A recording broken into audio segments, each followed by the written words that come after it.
या कथेचं नाव आहे या जगात सर्वात जास्त सामर्थ्य कशात आहे.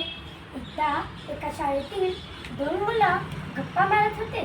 गप्पा मारता मारता त्यांचा असा विषय झाला की या जगात सर्वात जास्त सामर्थ्य कशात आहे. पहिला विद्यार्थी म्हणाला या जगात सर्वात जास्त सामर्थ्य हत्तीमध्ये आहे.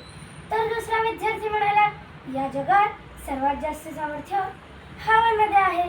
वादळ आलं की सर्व उडून जाते. त्यावर पहिला विद्यार्थी म्हणाला तसे तर पाण्यात पण सर्वात जास्त सामर्थ्य आहे. पूर आला की सर्व वाहून जाते. त्यांचे हे असे बोलणे सुरू असताना त्याचे त्यांचे शिक्षक येतात. शिक्षकांना पाहून पहिला विद्यार्थी त्यांना विचारतो गुरुजी या जगात सर्वात जास्त सामर्थ्य कशात आहे. त्यावर शिक्षक काही विचार न करता त्या मुलांवर भरपूर चिडतात. मूर्खांनो, तुम्हाला काही काम नाही आहेत का.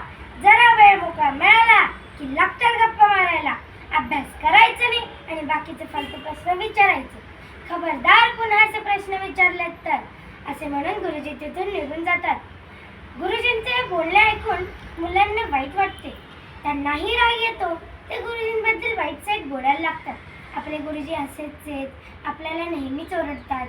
तेवढ्यात गुरुजी पुन्हा तिथे येतात आणि त्या मुलांना शांतपणे म्हणतात मुलांनो, तुम्ही मगाशी मला खूप छान प्रश्न विचारला होता. तुम्ही खरं तर खूप हुशार विद्यार्थी आहात. रिकाम्या वेळेस अशा ज्ञानाच्या गोष्टींच्या गप्पा मारता. छान, माझा आशीर्वाद कायम तुमच्या पाठीशी आहे. असे म्हणून गुरुजी तिथून निघून जातात.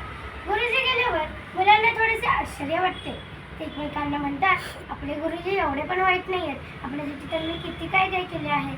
तेवढ्याच गुरुजी पुन्हा तिथे येतात आणि त्या मुलांना विचारतात माझे बोलणे तुम्हाला विचित्र वाटते ना.